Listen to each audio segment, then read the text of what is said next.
Hello, this is for week 7. I have the prompt right here. Whitehead opens with a striking combination. He wants to build a system of ideas that accounts for absolutely everything, which is impossible in my mind. We will never know what everything is. Even if we had, like, Hitchhiker's Guide to the Galaxy, a supercomputer that big to calculate it, it's impossible. And he wants to do it while fully admitting no such system can ever be certain, which is brave, right? It would be nice if we could. It's not a contradiction for him, but the whole point. Philosophy, he says, an experimental adventure, not a set of conclusions handed down from on high. I like that vibe. Even though it goes to me like the idea of superposition that everyone has their own view. Just because he thinks this way doesn't inherently mean he's right. But even though I agree with that. Before we get into the details of his system, let's pause on the foundational move because it raises a problem he never fully resolves. Whitehead argues any philosophical system must be both coherent and adequate, meaning it should account for every possible element of experience without leaving pieces out, which I want to say sounds nice in a perfect world. I don't think that's possible because for me, an underlying theme of all these is not everyone views everything the same. And in our modern world, we can't even agree on one thing. Not even one thing. Remember the Facebook dress 10 years ago? And everyone thought it was a different color. I think a lot of these philosophers lived an easy life where they had time to ponder. But living in harsh reality, you see it differently. At least I do. Um, he also insists that no systems can claim certainty, and language itself will always fall short of capturing ultimate reality. So something I think of regularly is we call air air, and dirt dirt, and water water. And in my belief of evolution, water is the elixir of everything needs it, and everything came from water. Not everyone agrees with that, by the way. But what if our wording is wrong? What if it's not just water? So I like this idea. And the thing, my opinion, is we won't ever be able to make a perfect philosophical outlook. One, no one will ever agree on it. Two, as soon as you make it, there are things already happening that'll probably disprove it. Probably very recently, if you accept them. So the question is, if the tools we use to build a comprehensive vision of the world, logic, language, reason, are fundamentally limited, can such a vision ever be more sophisticated than a sophisticated story we tell ourselves? And does it matter whether it's true or just useful? So I wrote down some notes on this because this is like it's like a simple question, but it's not. So Whitehead's starting move is unusual and worth naming. Most philosophers build a system and then defend its certainty, which is valid. Whitehead builds one and immediately admits it can't be final, which I think is brave. Because I think everything should come with that. Like, this is how I look at it, yet. Okay, let me go through this some more. So this also tangent in my mind the concept of parallel worlds, where it's not about this decision or that. It's whatever each decision you make enters a different reality. And there's parallel worlds of each yes or no or in between. And what fascinates me is in quantum mechanics, the idea of superposition is literally used in quantum computing.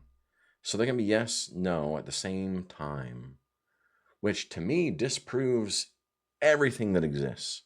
But people might not agree with me. Whether it matters if it's true or just useful is the sharpest question here. This is where critical analysis scores points. Whitehead would likely say the distinction is less clean than it appears. A system that coheres with experience, generates accurate predictions, and reshapes how we live ethically is doing something more than pure fiction. But the argument works better for science than metaphysics. A metaphysical system can be internally coherent, experientially resonant, and ethically generative while still being a story. And even these systems that we're creating are flawed, based on our own life, based on how I look at the world, based on how Whitehead, and now in this timeline, how I look at how he looks at the world seems flawed to me based on what I know. And in the future, even myself, like when you look back at an old Facebook post, like, oh, I can't believe I said that. It will always change. Whitehead and Measle argue that responsibility arises naturally from relationality, that because we are woven into the same unfolding process, we are ethically connected to one another. And something that hit home for me was the idea that we're all ethically connected is not my reality. The way I grew up and the things I lived through, I can tell you, I've never been around ethically kind people. So to me, it's like a slap in the face. Like, well, you must have had an easy life if you think everyone around you is a happy, kind. I know the opposite. I know the opposite of that. So to me personally, I was like, this guy doesn't know reality. And that's a thing, right? My view instantly shatters anything he's going to say because I think you don't know the world the way I do. I think that's something tricky about philosophy, to try to make these principles, because we don't even agree on morals as a society, let alone as a human race. Like where I'm from on the West Coast, it's illegal to beat children, and here in Vermont, it's legal. And to me, I'm like, how is that legal? To me, and people here would defend it. So it, I, I like the idea, but it seems the people that jump into philosophy are people with a better lifestyle. And the people that need it the most, that are struggling the most, don't even know it's an option. That's my personal view. Language and reason, those are very limiting. Our words are limiting. Even our emotions. Someone can be so hungry they would do something they normally wouldn't. Logic, language, and reason were built by human minds operating within a narrow bandwidth of experience. Right? Even the logic we have on modern day-to-day things, I'll tell you, in my experience, most people do things in life that they saw in a movie when they were a child, or a comedy show. That's my experience. They were never designed to capture quantum behavior, emergent complexity, or nonlinear causality. The fact that they fall short isn't a philosophical failure, it's a hardware limitation. And I think these ideas are great, but to me, most of them are relevant to how I view the world. And I'm aware that my view is different, because when I share with others, people try to tell me to not think the way I do. I'm like, well, you don't get to do that. But to me, the tie together of all these is that no one will ever agree on anything. So to make a complex system that makes sense to you and not someone else is crazy. Even though I like philosophy personally. And to touch on, does it matter if it's useful? To me, something someone's told me is that people that are religious statistically live happier lives, and that pisses me off, because these people support a hateful, evil cult that makes them feel better doing evil things. And that's my view. So I don't think it matters, because if the tool supports something awful but it makes the people using it feel good, does it even matter? The deeper problem isn't epistemological, it's cultural. A framework can both be provisionally true and genuinely useful without resolving into certainty, and that's actually fine. What's not fine is treating inherited frameworks as permanently settled when the ground underneath them is shifting.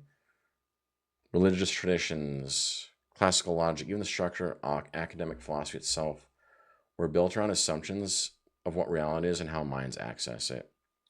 And I already touched on religion. I think even learning.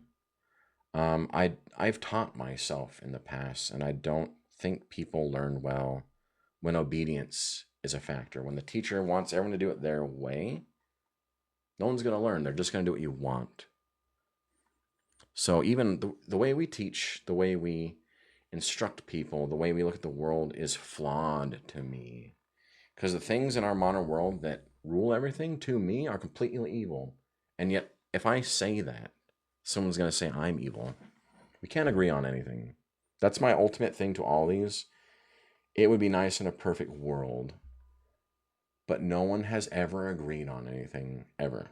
But I really liked this week. I think it was a good topic.